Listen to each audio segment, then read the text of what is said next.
oleh Allah dari orang-orang yang zalim. Alhamdulillah. Sehingga kita sebagai warga negara Indonesia, khususnya sebagai umat Nabi Muhammad sallallahu alaihi wasallam, tugas kula lan jenengan niki napa? Sing pertami, mewarnai kemerdekaan ini dengan menunjukkan rasa syukur atas nikmat yang Allah berikan, yang insya Allah abadi ini, dengan napa? Dengan amal-amal baik. Sehingga alhamdulillah di bulan yang kita wajib memperingati kemerdekaan ini, kula lan jenengan ditakdiraken beramal baik, yaitu menghadiri majelis taklim.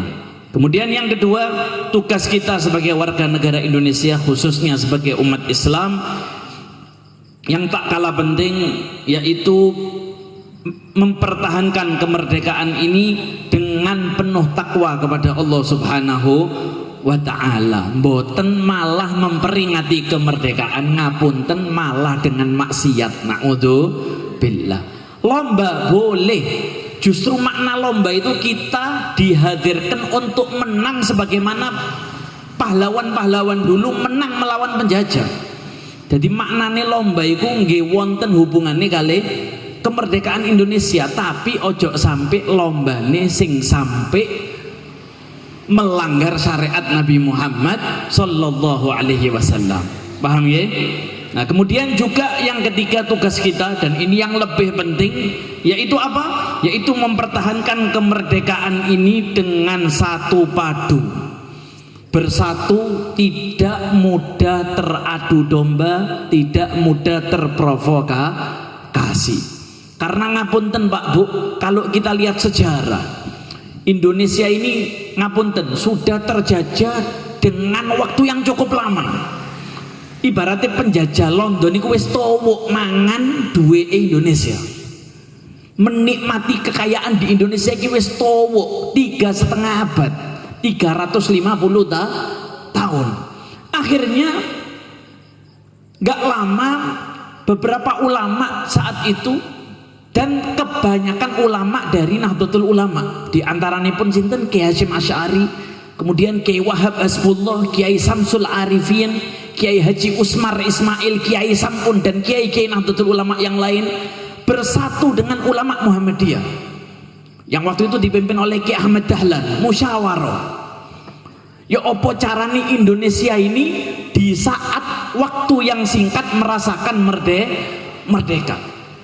Sehingga ulama ini mengkorek-korek biang kerok yang membuat Indonesia ini mudah terjajah, dan terjajah di waktu yang cukup lama. Setelah ulama tadi mencari-cari, ternyata Indonesia niki terjajah mboten krana Londone sing kuat, mboten krana Londone sing solid bersatu, mboten.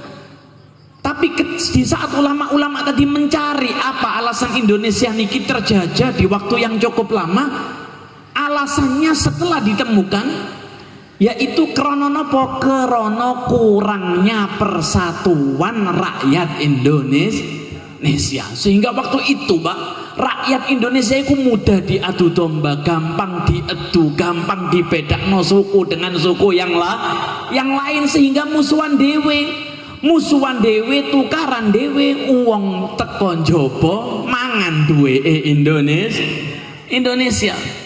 Maka dari itu, ketika kita mengetahui bagaimana Indonesia di saat itu terjajah di waktu yang cukup lama, ojo sampai kula lan jenengan niki mengulangi sejarah malih. Dengan apa? Dengan kita di saat ini mudah diadu domba, ojo sampai dados korban adu domba, sehingga mudah mencaci maki, bermusuhan, sampai putus silaturahmi, hingga berujung ke pembunuhan. Na'udzubillah. Nopo malih kula lan jenengan dados pelaku provokasi. Na'udzubillah. Mudah-mudahan khususnya pun ledok kula sih, ojo kepingin bersatu dengan jangkauan yang luas negeri Indonesia, ojo.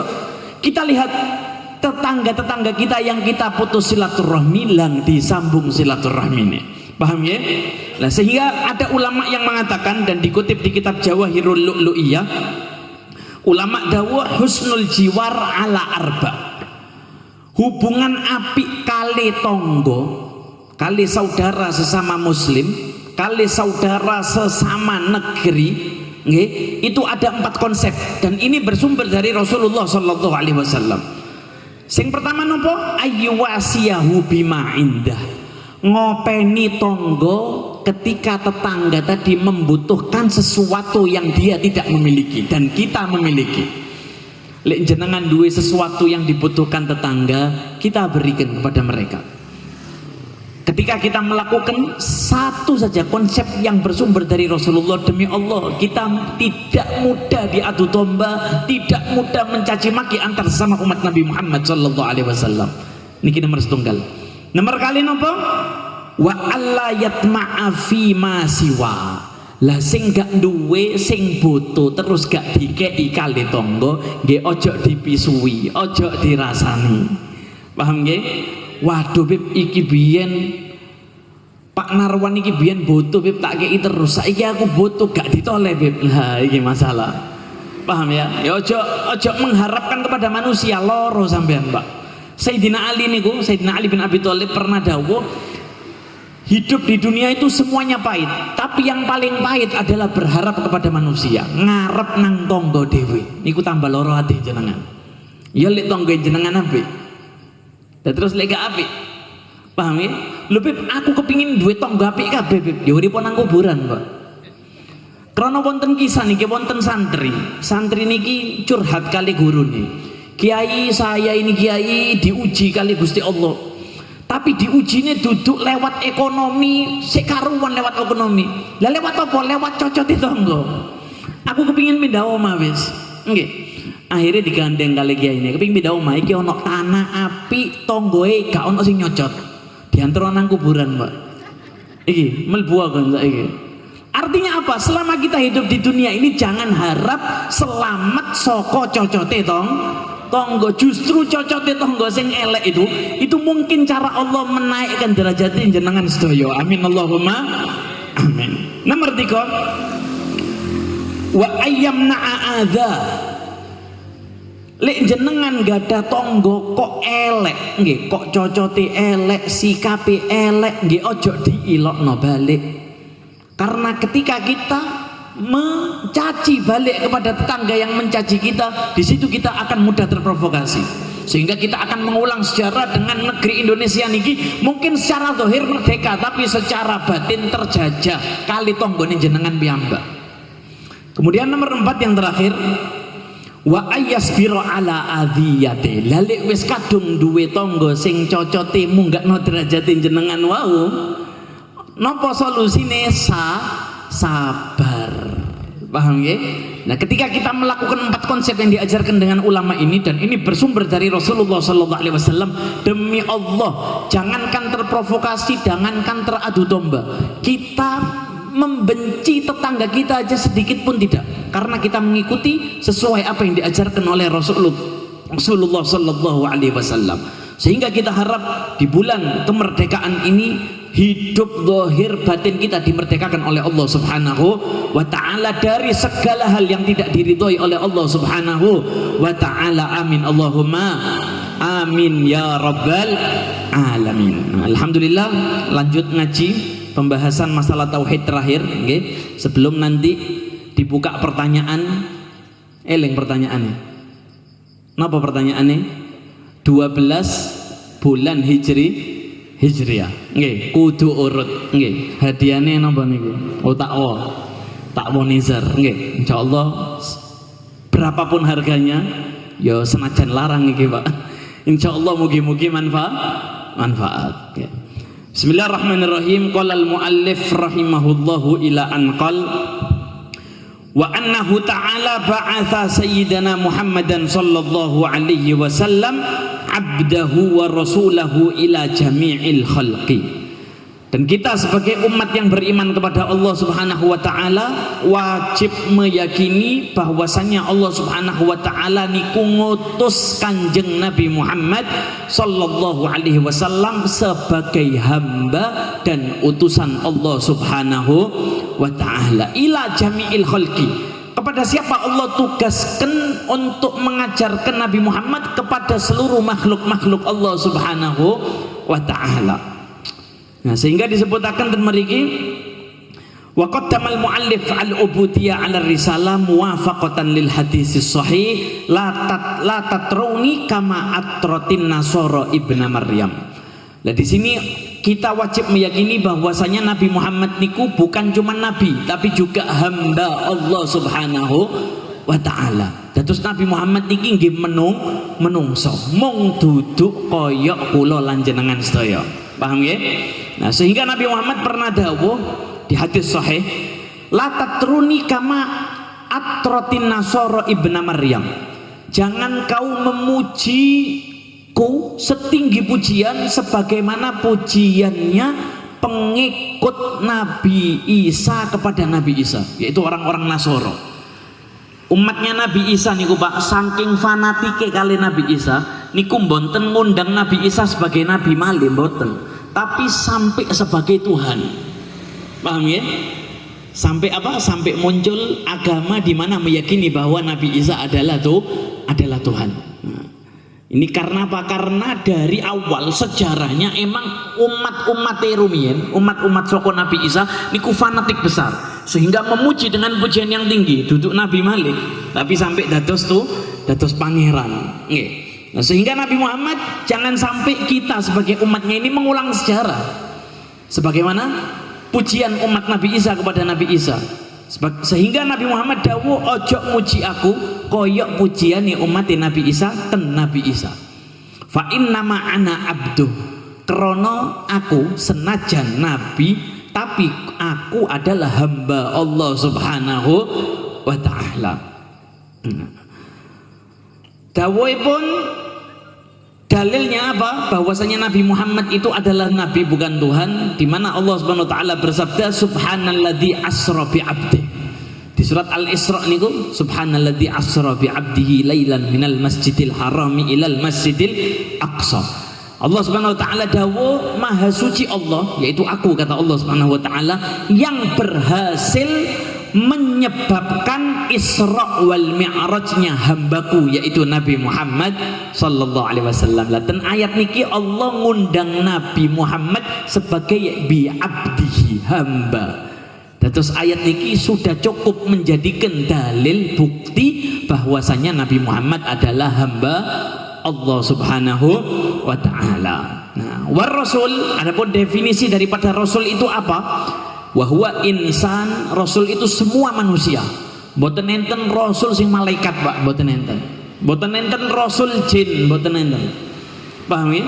Lalu terus jin gak duwe nabi, ya Nabi Muhammad itu Pak, bukan nabinya manusia saja, tapi ila jami'il khalqi, nabi semua makhluk Allah Subhanahu wa ta'ala. Nggih nabine jin. Paham ya? Duduk mong nabine kula lan jenengan piyambak. Hurrun, kemudian nabi niku merdeka, mboten enten nabi budak, mboten enten. Zakarun, nabi itu wajib laki-laki. Jadi lek ana misal Bu Suliswati ngaku nabi, nggih, jejeken ben waras. Paham nggih? Kemudian salimun an munaffarin tabba'an, nabi semua nabi itu selamat dari hal yang sifatnya negatif, dari cacat, dari penyakit yang parah. Paham nggih? Apa disebutaken ten kitab Aqidatul Awam niku wajaizun fi haqqihim min aradi bi ghairi naqsin ka khafifil maradi. Sifat jaiz nabi-nabi Allah sedaya niku napa? Niku enggak ada penyakit, tapi penyakitnya mong penyakit sing ringan-ringan toh. Jadi Nabi Muhammad itu, sehingga di riwayat disebutkan Nabi Muhammad itu pernah punya penyakit asma. Nabi Muhammad pernah punya penyakit mata sampai memar, pilek, flu, itu penyakitnya Nabi. Lalu kolesterol, asam urat, komplikasi jenengan, Pak. Duduk penyakitnya Nabi, paham ya? Nah. Kemudian wa ayyadahu bil mu'jizatiz zahirat, dan juga Allah menetapkan kepada Nabi, khususnya pun Nabi Muhammad sallallahu alaihi wasallam niku dengan apa? Dengan mukjizat, kelebihan yang ditampakkan kepada umat-umatnya. Paham ya? Sehingga sebagaimana kita sebut kemarin bulan Muharram, di mana Asyura niku Allah menampakkan 10 karomah, 10 mukjizat kepada nabi-nabi Allah Subhanahu wa taala. Begitu juga dengan Nabi Muhammad sallallahu alaihi wasallam. Wa a'zamu mu'jizatin lahu sallallahu alaihi wasallam, dari banyaknya mukjizat yang Allah tampakkan, mukjizat Nabi Muhammad kepada umat, kepada sahabat-sahabat Nabi Muhammad, wonten satu mukjizat yang lek dilombakno juara siji. Mukjizat yang paling mulia yang ada di Nabi Muhammad sallallahu alaihi wasallam, yaitu apa? Hiyal Qur'anul Karim, yaitu dengan turunnya kitab Al-Qur'an. Niku nggih termasuk mukjizate Kanjeng Nabi Muhammad sallallahu alaihi wasallam. Wa amma sairu mu'jizatih fakatsiratun jiddan. Adapun kalau kita mau nyebut satu persatu mukjizatnya Nabi Muhammad niku sangat banyak sekali, Pak. Jangankan mukjizat, Nabi Muhammad itu memiliki irhasat. Nek disebutaken ten kitab Maulid Simtud Durar wau niku irhasat. Napa irhasat? Irhasat niku maknane padha kali mukjizat, tapi bedone ditampakkan irhasat itu sebelum Nabi Muhammad menjadi nabi. Kita lihat bagaimana riwayat-riwayat yang menyebutkan ketika Nabi Muhammad sik kaet dilahirno, sik kaet metu saka wetenge Sayyidah Aminah, niku di kitab Imam Yusuf An-Nabhani mengumpulkan ada 70 keajaiban yang terjadi di saat malam lahirnya Nabi Muhammad sallallahu alaihi wasallam. Nopo mali ketika sudah menjadi nabi, sangat banyak, Pak, mukjizat daripada Nabi Muhammad sallallahu alaihi wasallam. Wa min tilkal mukjizat, di antara yang disebutkan di dalam kitab ini, yaitu apa mukjizatnya Nabi Muhammad sallallahu alaihi wasallam? Insyiqaqul qamar, yaitu Nabi Muhammad dimampukan oleh Allah Subhanahu wa taala untuk membelah bulan menjadi dua. Allahumma shalli ala Muhammad. Allahumma shalli ala Muhammad. Wa annahu alaihi sallallahu alaihi wasallam shadiqun fi jami'i ma akhbara bihi 'anillahi ta'ala. Dan kita sebagai umat yang beriman kepada Allah, yang beriman kepada Nabi Muhammad, wajib ngeyakini apapun yang disampaikan oleh Nabi Muhammad itu benar adanya, dan itu kabar wahyu langsung dari Allah Subhanahu wa ta'ala. Paham ya? In huwa illa wahyu wa ma yantiqu 'anil hawa in huwa illa wahyu yuha. Tidaklah Rasulullah SAW itu mengeluarkan statement kepada kita sebagai umat Nabi Muhammad kecuali itu adalah bentuk petunjuk wahyu dari Allah Subhanahu wa ta'ala. Paham ya? Sak pinter-pintere kiai, sak pinter-pintere ulama, itu dia bisa luput, Pak, bisa keluar fatwa dari nafsunya sendiri. Tapi Nabi Muhammad tidak keluar sesuatu dari lisannya kecuali betul-betul petunjuk dan perintah, komando dari Allah Subhanahu wa ta'ala. Paham ya? Nah, wa madhabu ahli sunnah wal jamaah, sehingga kita sebagai pengikut madhab daripada ahlu sunnah wal jamaah wajib meyakini annas sirat, bahwasanya siratul mustaqim, siratul mustaqim, jalan menuju ke surga, lek gagal nyemplung nang neraka. Wal mizan, tahu mizan, timbangan amal kita nanti di hadapan Allah Subhanahu wa taala. Wal hisab, dihisab amalan kita, dosane, ganjarane, ibadane. Paham ya? Waktu-waktunya kita yang kita gunakan tanpa ada faedahnya. Wal haud, dan juga telaga haud yang ada di surga Allah Subhanahu wa taala, hakun. Kita wajib meyakini itu semua benar adanya sebagai pengikut mazhab ahlu sunnah wal jamaah. Wasirat, adapun sirat, apa itu sirat? Huwa jasrun mamdud ala dhuhri jahannam. Sirat niku, Pak, jalan yang ada di atas neraka. Adaku minas sya'ra, yang mana jembatan iki duduk koyok jembatan Suramadu, duduk koyok jembatan nang terucuk mboten enak jenengan, sampai breakdown berhasil bangga. Tapi ini sirat yang nanti ada di hari kiamat, adaku minas sya'ra, lebih tipis dari satu helai rambut yang kita miliki. Bayangno seiki, paham ya? Walaupun kita membayangkan bahaya-bahaya nih bayangan, itu tetap akan bahaya ketika kita lihat langsung nanti yang akan terjadi. wa ahaddu minas saif, dan jembatan yang lebih tipis dari satu helai rambut itu lebih tajam dari pedang sing wis diasah. Duduk pedang-pedang sing wis digawe nyembelih wedhus 100 duduk sing wis diasah iki lebih tajam dari itu. Kemudian tajuzuhul ibad biqadri a'malihim. Waduh Beb, tak bayangno ya gak ono sing selamat Beb. Enggak. Sehingga disebutkan di sini tajuzuhul abdu biqadri a'malihim. Kula lan jenengan sedaya niki mengendarai lewat sirat niku mboten gawe sikile kula lan jenengan piyambak mboten. Lek gawe sikil dhewe ya plung Pak. Ya neraka. Tapi kita akan mengendarai apa? Mengendarai amal-amal yang kita lakukan selama di dunia. Paham ya? Nah, sehingga faminhum mayyajuzuhu kalbarak. Sehingga sebagian umat Nabi Muhammad wonten sing nglewati sirat niku kalbarak, seperti kilat, saking cepete. Jadi menunjukkan bahwa mereka adalah umat-umat Nabi Muhammad sing kata amali, sing kata ibadahnya, sing kata hadir majelis ilmune. Kemudian wa minhum karrihir mulsalah. Bahkan ada sebagian umat Nabi Muhammad yang melewati sirat itu seperti angin, Mbak, saking cepete. Moro-moro tutuk surga. Gak kerasa nglewati sirat wae. Wonten malih sing napa? Sing melewati iku sampai gandolan tangan, kemeringet. Wedi napa? Wedi nyemplung mau. Lah iki tanda mereka adalah orang-orang yang hanya beramal sedikit selama di dunianya, sing luwe kata maksiate ketimbang ibadahnya. Na'udzubillah.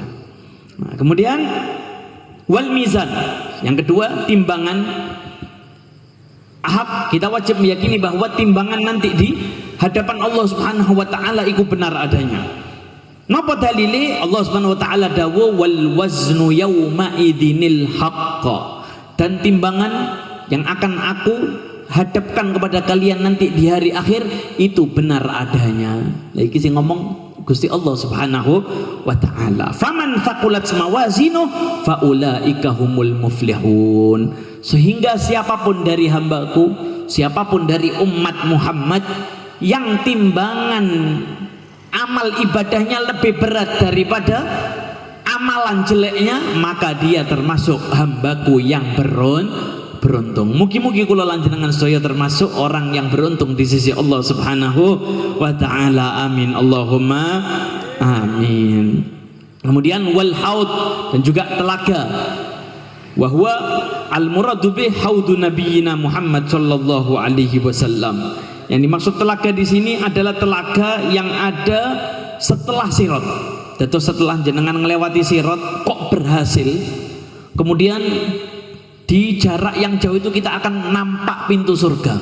Nah, ketika kita jalan menuju pintu surga, kita melewati telaga Haud itu tadi. Paham ya? Ada sebagian ulama yang mengatakan telaga Haud itu ada sebelum sirat. Dados senajan penduduk neraka misal kabeh ngelewati sirat wau, ketika dia melewati Haud dia bisa meminum minuman yang ada di telaganya Nabi Muhammad sallallahu alaihi wasallam. Tapi pendapat yang kuat, letak daripada Haud itu setelah sirat. Jadi sing gagal ya gak iso ngombe telaganya Nabi Muhammad sallallahu alaihi wasallam.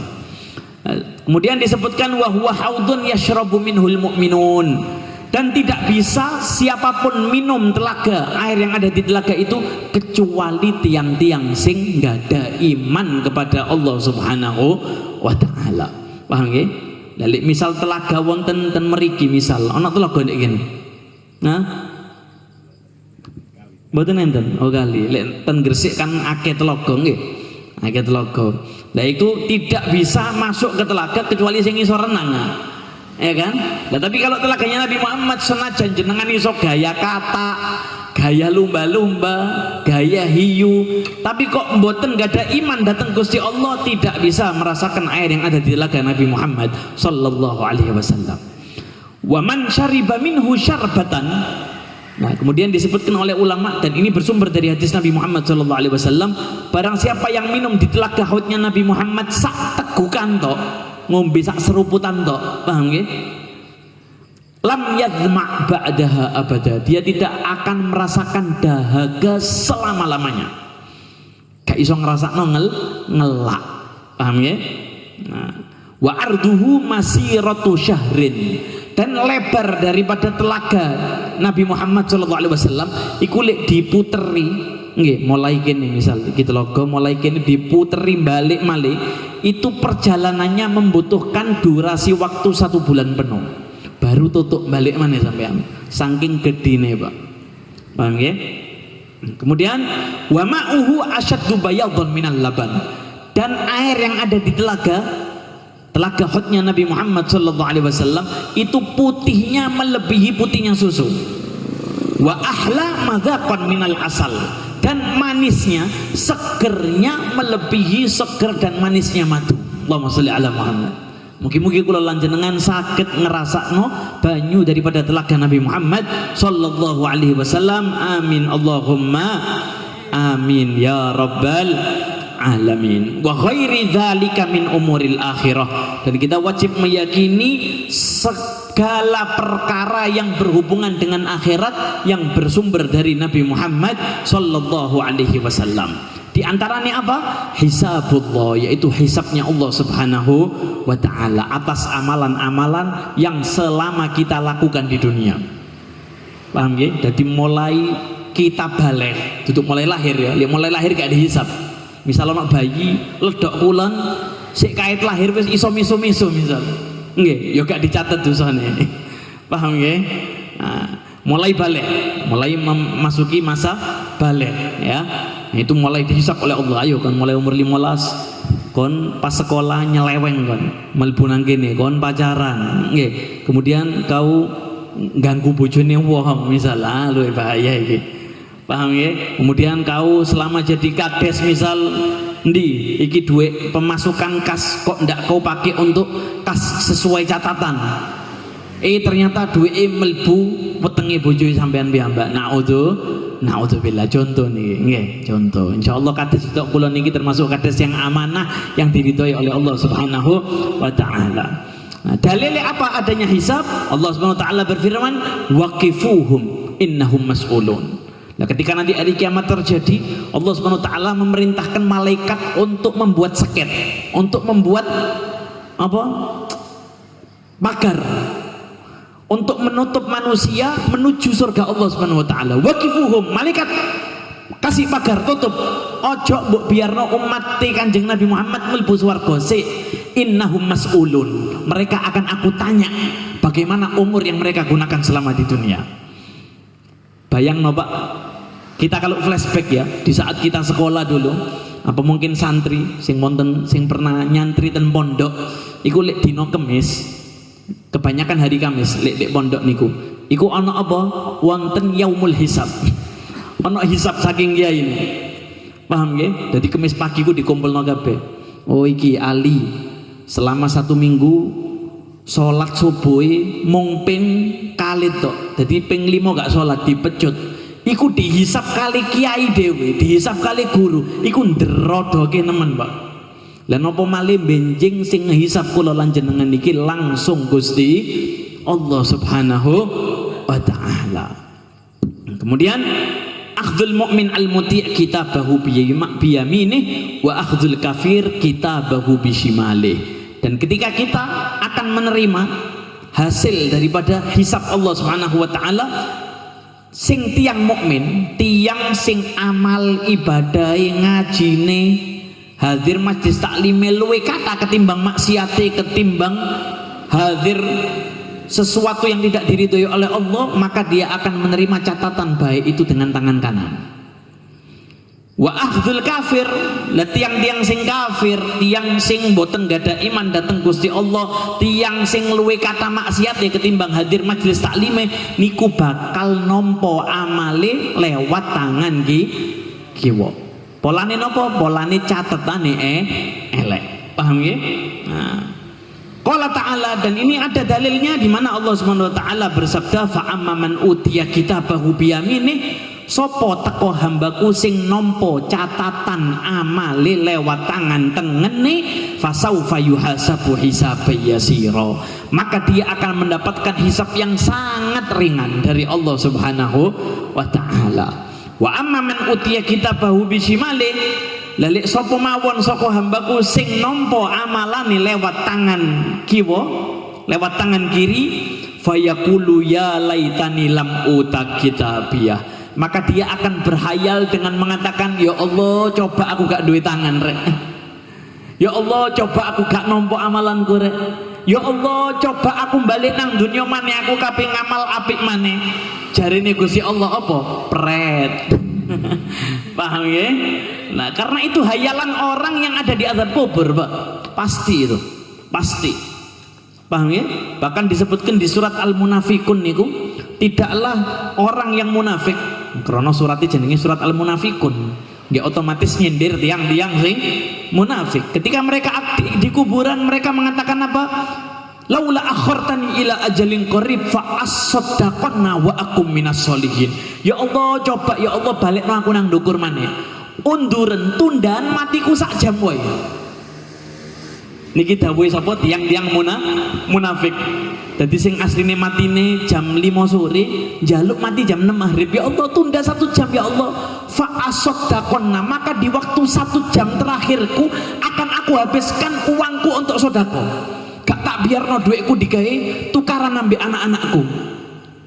Ini saking mengerikannya ahli kubur yang dia merasakan ahli warisnya boten ngeyasini, boten nahlili, tapi malah tukaran rebutan warisan.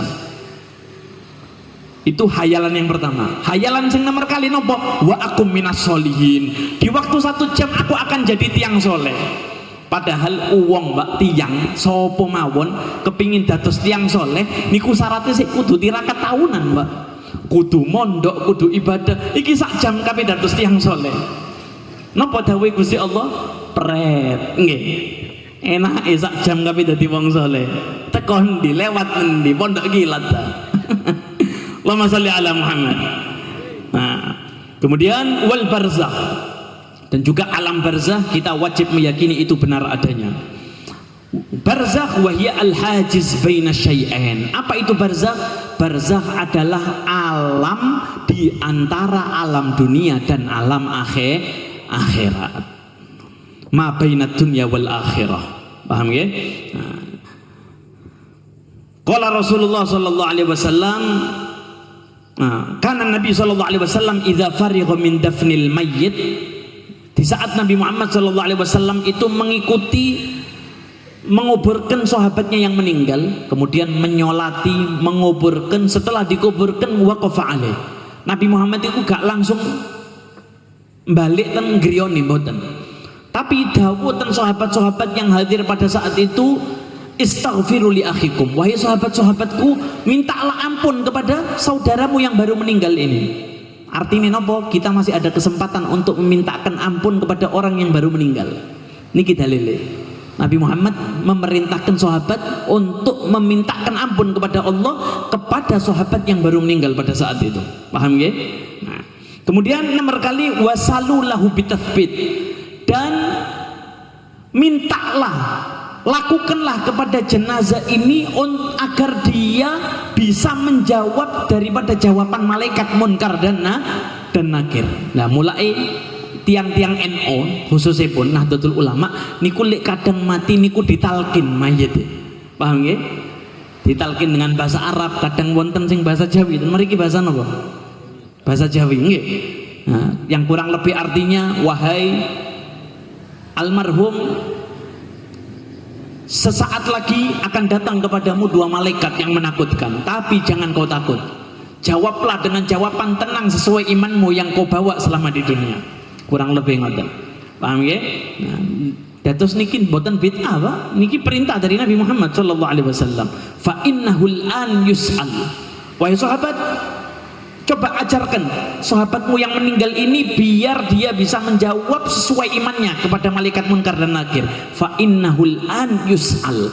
Karena ketika kula lan jenengan dawuh Kanjeng Nabi niki keluar dari kuburan, dia jenazah ini lagi sendirian, datanglah malaikat munkar nakir menanyakan dengan pertanyaan sesuai iman yang dia bawa selama di dunia. Paham ya? Jadi senajan jenengan sederenge mati, misal niki sederenge sedo ngafalno marabbuka Allah man nabiyuka Muhammad madinuka Islam, senajan di balen-baleni sak dina ping 50 terus kok mati mboten gak ada iman, begitu malaikat munkar nakir teko lali hafalane. Ya kayak sekolah lho Pak, kayak nang pondok biyen ya. Kula piyambak niki pas di pondok iku lek gurune angker raine nggih kok ngamukan iku ngafalne kudu ping 50 Pak. Pola lek ngafalno ping 10 20 ketok jenggote tok iki wis ilang kabeh kitab nang endas iki. Lah napa malih sing jenengan temoni benjing niki malaikat munkar nakir luwe kereng teko siapapun Pak. Paham ya? Jadi yang bisa menjawab dudu afalane jenengan piyambak tapi napa? Iman datang Gusti Allah Subhanahu wa taala. Kemudian wa adzabil qabri wa na'imih. Dan kita sebagai umat Nabi Muhammad wajib meyakini adanya azab kubur dan adanya nikmat di dalam kubur. Paham ya? Napa dalile an Ibnu Abbas diriwayatkan oleh Sayyidina Abdullah bin Abbas bahwasanya marron Nabi sallallahu alaihi wasallam ala kubrain. Nabi Muhammad niku pernah melewati 2 kuburan. Begitu melewati 2 kuburan mandek, jegrek, gak melangkah malih Nabi Muhammad niki. Akhirnya Abdullah bin Abbas tanya, "Madzak ya Rasulullah? Apa yang terjadi wahai Rasulullah?" Abdullah bin Abbas, ketahuilah innahuma la yu'adzaban. Iki lho, ono kuburan kali, ada 2 kuburan di samping kita, sekarang jenazahnya lagi menerima azab dari Allah Subhanahu wa taala. Na'udzubillah. Wa ma yu'adzibani min kabir. Padahal 2 jenazah ini menerima azab bukan karena dosa yang besar, boten krono korupsi, boten krono nyolong bojone tangga, mboten krana main slot, nggih, mboten krana judol, mboten. Sehingga Sayyidina Abdullah bin Abbas tanya, lalu apa amalan yang membuat mereka diazab wahai Rasulullah? Amma ahaduhuma sing siji niki, sing lor niki diazab krana yas'a bin namimah. Lek gak ngadu tangga, iku uripe raine gatel kabeh. Waduh gatel rek metu ngedu tangga. Paham nggih? Dadi hobine napa? Memprovokasi umat Nabi Muhammad sallallahu alaihi wasallam. Wa amma akhar yang satu fakana la yastatiru min baulih. Sing siji niki amal yang membuat dia diazab malah lebih remeh lagi. Napa Kanjeng Nabi? Tanglete Abdullah bin Abbas kana la yastatiru min baulih. Iki lho, lek ngoyo iku ngadeg oyone nyiprat sehingga najisnya tidak sempat disucikan, terus wudhu melbu masjid sholat. Nah ini bahayane mboten gada ilmu. Paham ya? Mulai kula lan jenengan iki masalah najis yang remeh apapun kok jenengan remekno eman ibadane kula lan jenengan piyambak. Paham ya? Sampai nopo sampai diazab malah niki Pak. Karena nopo? Mboten karena najis sih. Kalau karena najis ya Allah nggak sayang dong. Padahal Allah Maha Penyayang. Mosok karena najis tok sampai diazab, bukan karena itu. Tapi karena nopo? Karena dia meremehkan najis sampai najisnya selalu dibawa di sholatnya sehingga seluruh kebanyakan daripada sholat yang dilakukannya tidak sah. Polane sholat nggawa najis. Paham ya? Nah, kemudian Rasulullah SAW memerintahkan Abdullah bin Abbas untuk mencari kayu sing kayune niki tasik teles, Pak. Jadi kayu yang masih basah. Summa akhadha dan rotban, kemudian dicarikan sama Abdullah bin Abbas di tengah-tengah rawa hutan pinggir jalan, menemukan satu kayu yang agak panjang basah. Fakassaruhu bitsnatain. Kemudian kayu tadi dipatahkan oleh Rasulullah menjadi 2. Ini perlu kita ketahui ya. Ini dalile tiang Nahdlatul Ulama niki. Paham ya? Kemudian dipatahkan menjadi 2. Tsumma kharaza kullu wahidin minhuma ala qabrin. Jadi kayu setengahnya niku sitoke didekek ndukuri kuburan sing hobi ngedu mau, sing hobi memprovokasi, setengahnya ditaruh di atas kuburan sing sholat nggawa najis mau. Kemudian Sayyidina Abdullah bingung, lho apa iki maksudnya Kanjeng Nabi?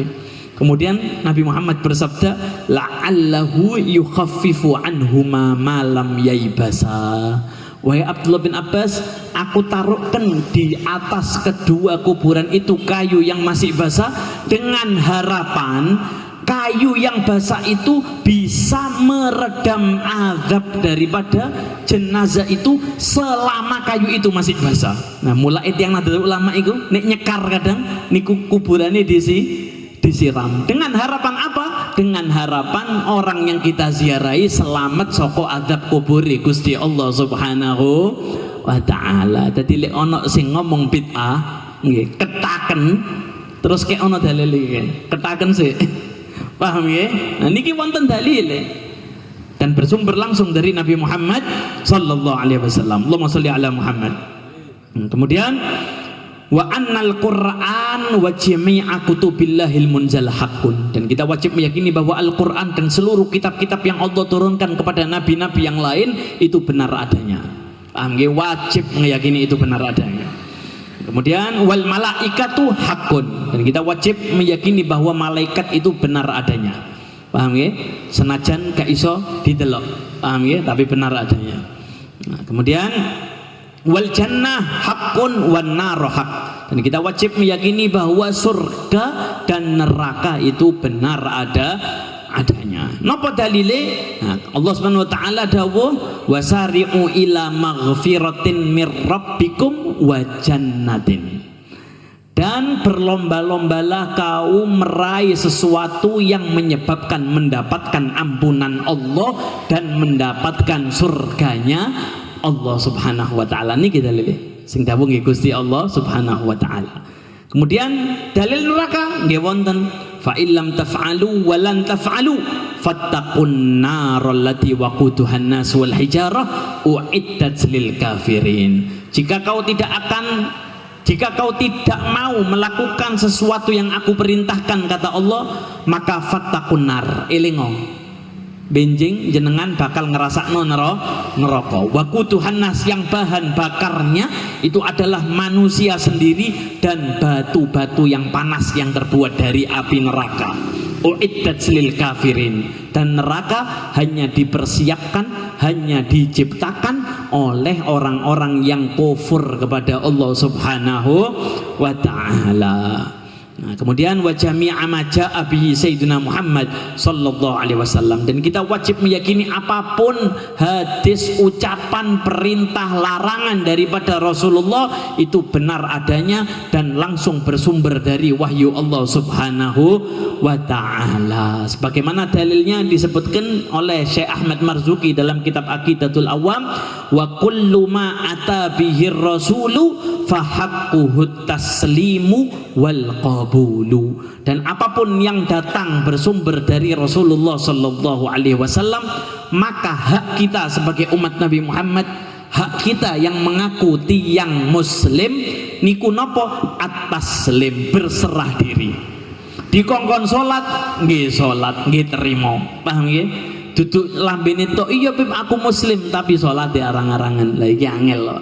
Karena Islam itu bukan di mulut tapi di amal kita masing-masing. Paham ya? Nah, mudah-mudahan iman kita tidak keluar dari tempat ini kecuali iman kita nambah kepada Allah Subhanahu wa taala, dan tidaklah kita melangkah kecuali dengan langkah yang diridhoi oleh Allah Subhanahu wa taala.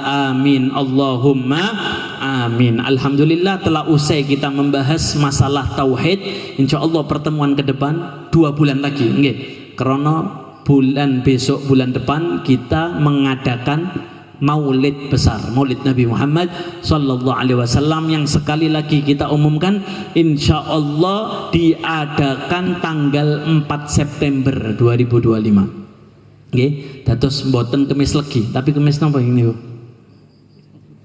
Kemis belum legi apa? Kemisnya jenengan kemarin. Kemis apa? Kemis Kliwon. Kemis apa? Wage. Nah, Kemis Wage, nggih. Kemis Wage tanggal 4 September insyaallah kita bersama-sama dengan Ustadz Afifuddin mengadakan maulid besar berkolaborasi nggih. Sing ceramah nggih beliau. Sing bagian maulid aku gantian nggih. Allahumma sholli ala Muhammad. Nah kemudian di bulan selanjutnya, bulan Oktober, insya Allah kita diberi taufik, diberi panjang umur, sehat walafiat, baru kita memasuki bab fikih, bab masalah ibadah. Nah, sebelum selesai kita lanjut pembahasan masalah tasawuf sekedik, melanjutkan pembahasan kemarin yaitu masalah bahaya ngibadah tanpa modal ilmu. Paham ya? Nah, yang keempat, karena kita kemarin membahas masalah 3. Bismillahirrahmanirrahim. Qala al-muallif hafizahullahu ila an qala law anna rajulan abadallahu subhanahu wa ta'ala ibadata malaikatis samawat bi ghairi ilm. Jikalau ada warga Ledok Kulon misal sing ibadah kepada Allah, ibadahnya saking katani niku kados ibadahnya para malaikat yang ada di langit. Ketika kita mencari tahu apa sih tugas malaikat itu, ya malaikat munkar nakir ya bendino kerja Pak. Soalnya bendinten akeh tiyang sing mati. Malaikat Israel ya 1 detik mungkin 10 orang yang dicabut nyawanya. Engko moro-moro jam 10 jam 11 Ledok Kulon tebal, jam 11 1 detik Afrika ono sing tebal. Padet tugasnya malaikat Israel niki. Lah tapi lek tugasnya malaikat Israfil iki durung bertugas iki. Lek bertugas bahaya iki, meniup trompet sangkakala iki. Lah lalu apa tugas mereka yang nganggur-nganggur? Apakah ada malaikat pengangguran? Gak ono, Pak. Lalu apa tugasnya malaikat sekarang? Itu abadallah, selalu bersujud kepada Allah Subhanahu wa taala. Paham ya? Lah terus disebutaken dan meriki lek wonten tiyang Ledok Kulon, bahasa kula piyambak niki. Tiyang Ledok Kulon ibadah saking topi niku ibadahnya menyamai ibadahnya para malaikat sekarang yang ada di langit, akan tetapi bi ghairi ilm. Akan tetapi setelah ditelusuri ibadahnya tanpa ilmu. Wis pokok sujud, pokok ngaji, gak ngerti carane wudu, pokoknya Al-Qur'an. Nggih. Tanpa modal ilmu, gak harus syaratnya sholat, gak harus rukun-rukun daripada puasa, kana minal khosirin, kata ulama. Maka dia termasuk orang yang merugi. Padha wae senam, Pak. Sholat gak harus toto cara maca Fatihah niku padha wae senam, paham ya? Oleh sehat tok sampean. Kemudian an rajul min ahlil maghrib. Nah, niki wonten kisah, nggih. Kisahnya ini sebetulnya agak konyol, tapi nggih wonten ten kitab, nggih pangga kula ceritaken. An rajulin min ahlil maghrib, wonten ten pegunungan ten Maroko. Niku wonten tiyang annahu kana katsirul ijtihad fil ibadah. Di salah satu pegunungan bukit yang ada di Maroko, di atas bukit ada satu orang yang dikenal ahli ibadah. Jadi tiang niki uripe topo nang gunung, topo nang bukit. Paham ya? Wa annahu ishtara atanan walam yastamilha fi syai'. Ada satu orang yang alim naik ke gunung tadi, marani tiang sing dikenal ahli ibadah wau. Begitu disamberi, betul yang terjadi, yang sesuai yang dikabarkan, desas-desus kabar masyarakat bahwasanya memang ada orang yang ibadah di atas gunung. Akhirnya diparani kali kiai niki. Marani begitu mendekati daripada orang yang dikenal ahli ibadah, ternyata setelah dilihat dari jauh, orang yang ahli ibadah niki mboten mung ibadah piyambak, tapi nggawa napa? Nggawa keledai. Karo keledai. Tahu keledai? Ya, antara jaran ambek domba besarnya niku. Nggih. Nggawa keledai wedok. Fasalahu insan an sababi imsakiha, diparani kali kiai niki, Masya Allah Pak, jenengan niki ibadah betul apa kata masyarakat yang ada di bawah. Ternyata ada orang yang ahli ibadah di pegunungan ini. Kemudian nggih pandungan nih mugi-mugi kula istiqomah. Kemudian tanglet kiai niki penasaran. Lah terus jenengan niki nggak ada keledai niki gawe mangan ta? Ya menawi pas luwe nggih disembelih dipangan. Kemudian dijawab, "Oh, mboten sikuha illa li uhassina bihi farji." Na'udzubillah. Oh mboten, kula nggak ada keledai niki mboten gawe mangan. Nek kula mangan nggih niki wonten tumbuh-tumbuhan. Terus kula nggak ada api gawe masak-masak wonten. Lah terus gawe napa keledai niki? Li uhassina biha farji. Lek diartekno ya apa iki rek? Kula niki lek syahwat, lek kepingin napa? Lek kepingin napa iki? Melampiaskan syahwat, hawa nafsu, sing tak leboni duduk bojo tapi keledai niki. Lah niki bahayane tiyang ahli ibadah tapi mboten nggada ilmu. Paham nggih? Dan ini terbukti, Pak. Ini terjadi. Wa kana la ya'lamu tahrima ityanil bahaim. Setelah ditelusuri ternyata orang yang dikenal ahli ibadah niki hukum haram menyetubuhi hewan aja gak ngerti. Nopo malih tata cara sholat, nopo malih tata cara puasa yang dia dilakukan selama berpuluh-puluh tahun pada saat itu. Falamma arrafahu, akhirnya kiai niki ngejak mulai, oh kene dul duduk wayangmu topo tapi wayangmu ngaji nang ngisor. Paham ya? Akhirnya ngaji di kasih tahu iki lo tata cara sholat yang benar, puasa yang benar, iki lo hukum ngeleboni wekmu nang wedhus mau, nang keledai mau. Akhirnya dia setelah tahu menyesal, Pak. Baka bukaan syadidan, nangis karena menyadari ibadahnya selama bertahun-tahun itu bukan mendatangkan pahala tapi malah mendatangkan dosa. Nggih, na'udzubillah. Nah, kemudian karena ba'duhum la yamsahu ra'sahu indal wudu' muddata sittina sanah yadhunnu anna dzalika sunnah. Dan iki wonten malih ten pegunungan, ten pelosok nggih. Sebagian masyarakat di pelosok itu tadi la yamsahu ra'sahu indal wudu'. Mereka selalu melaksanakan sholat berjamaah, selalu melaksanakan wudhu, selalu melaksanakan puasa, mengeluarkan zakat, selalu mengeluarkan sedekah. Akan tetapi problem daripada masyarakat yang ada di pelosok itu la yamsahu ra'sahu indal wudhu. Setiap wudhu ben wudhu iku gak ngusap sirah.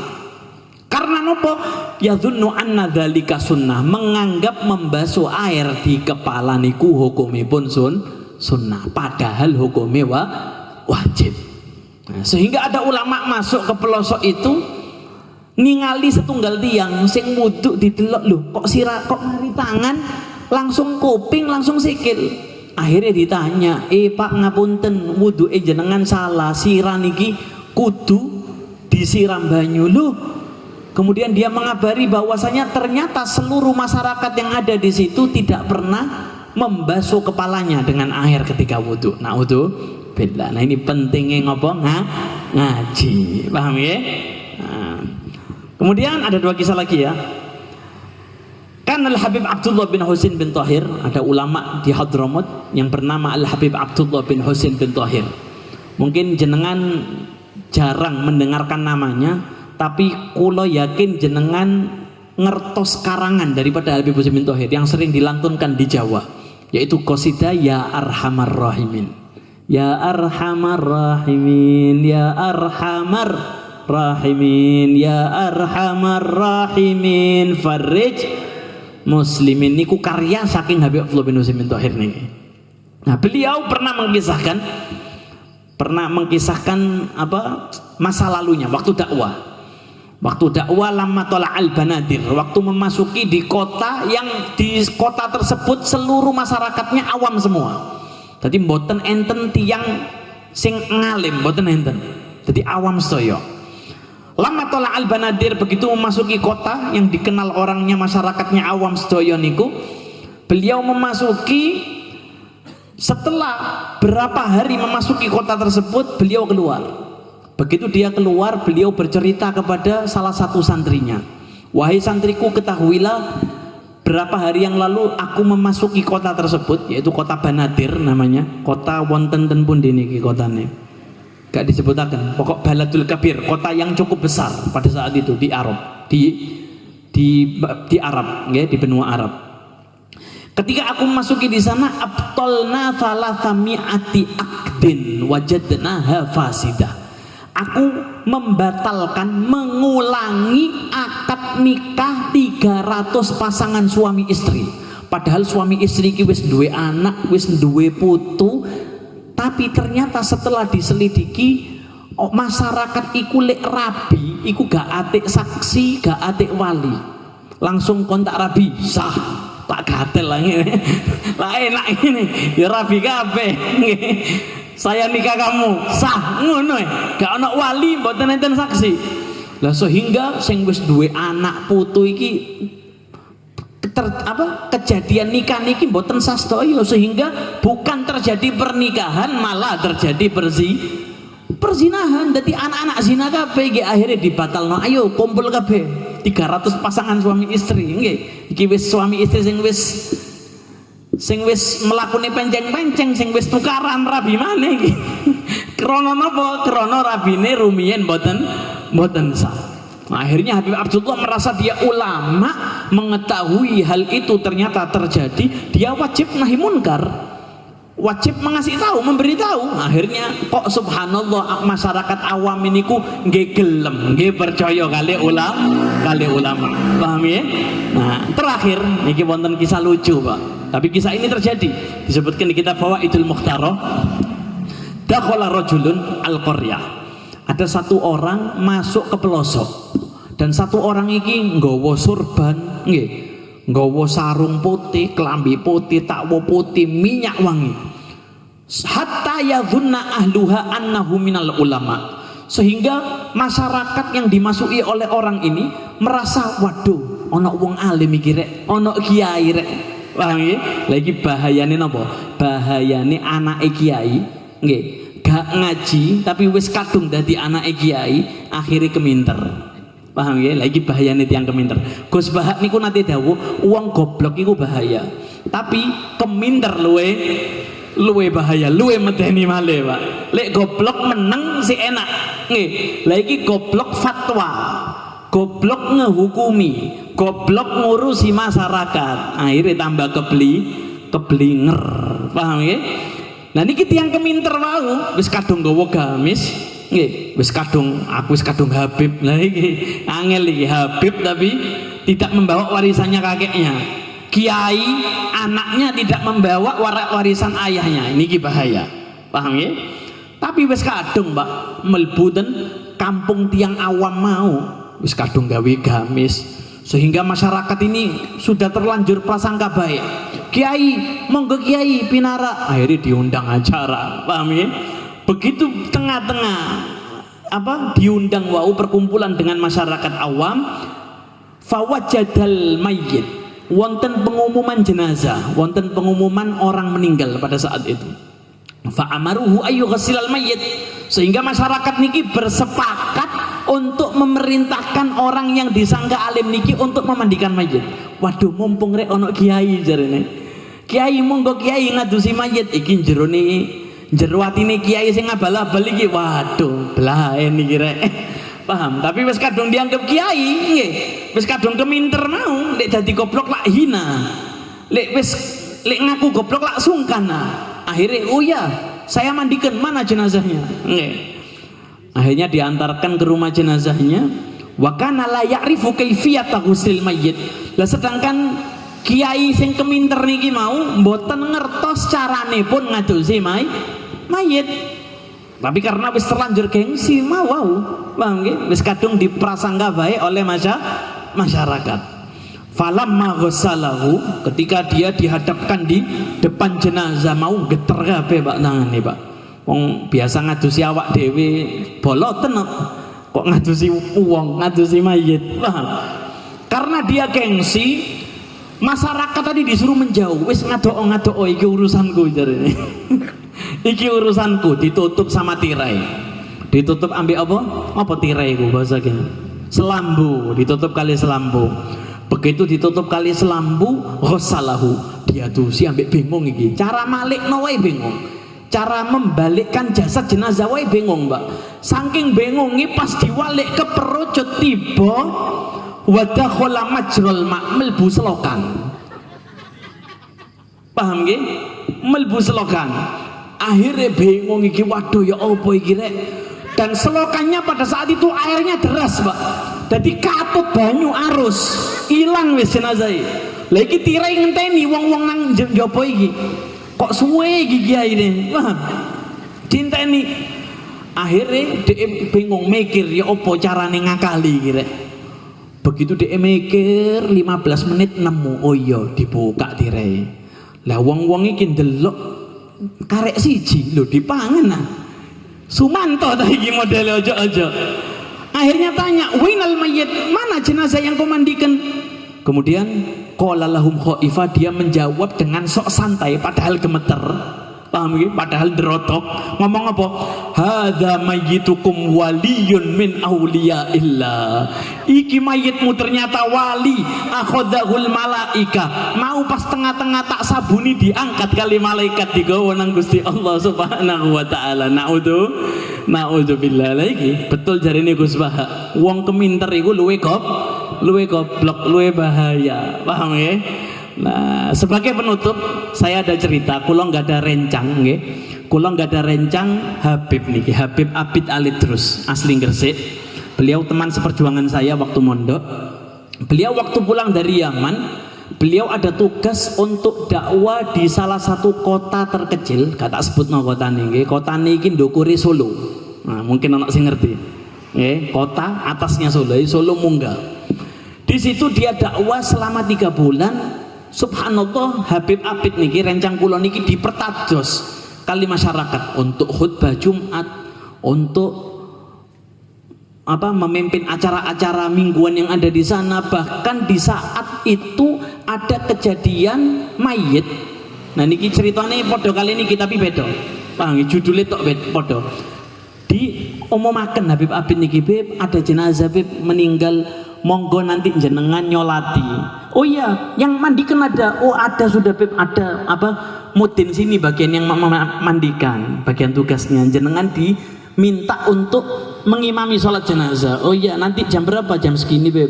Nah begitu Habib Abid niki metu saka griyane menuju ke masjid, melewati rumah jenazah. Wow. Nah tengah-tengah melewati rumah jenazah, ternyata jenazahnya tasik diadusi. Yang dilihat oleh Habib Abid niki saking awam ya Pak, masyarakat meriku, dan ini terjadi sekitar tahun 2014, 11 tahun yang lalu. 11 tahun, 10 tahun yang lalu, 2014, 2015. Ternyata jenazahnya ini diadusi niku mboten kali tiang-tiang sing alim nemen mboten. Tapi kali masyarakat biasa. Bahkan jenazah kita umumnya kalau dimandikan kan ditutupi kali selambu. Niki sing nutupi mboten selambu tapi masyarakat. Jadi sing nutupi ki selete uang-uang Pak, selete masyarakat. Artinya apa? Tidak ada penutup, saking banyaknya orang yang kepo. Jadi ndeloki kabeh tiang-tiang niki. Lah setelah Habib Abid menegur, Pak ngapunten niki jenazah boten apik, ditingali ngene, bukan buat bahan tontonan. Akhirnya orang-orang tadi mundur kabeh. Ternyata setelah mundur ditingali jenazah nih boten lanang tapi wedok Pak. Nah iki lho. Ternyata ndelok duduk ndelok cara memandikannya, duduk ndelok wedok iki mau. Lah iki saking bahayane nggih. Nah mugi-mugi kita ini termasuk orang-orang yang betul-betul menjalankan syariat Nabi Muhammad sallallahu alaihi wasallam. Amin Allahumma amin. Subhanakallahumma wa bihamdik asyhadu an la ilaha illa anta astaghfiruka wa atubu ilaik. Wa sallallahu ala sayyidina Muhammadin wa ala alihi wa sahbihi wasallam walhamdulillahi rabbil alamin. Sebelum ditutup doa oleh Kiai Hasan, monggo siapa yang bisa jawab pertanyaan yang bulan kemarin 12 bulan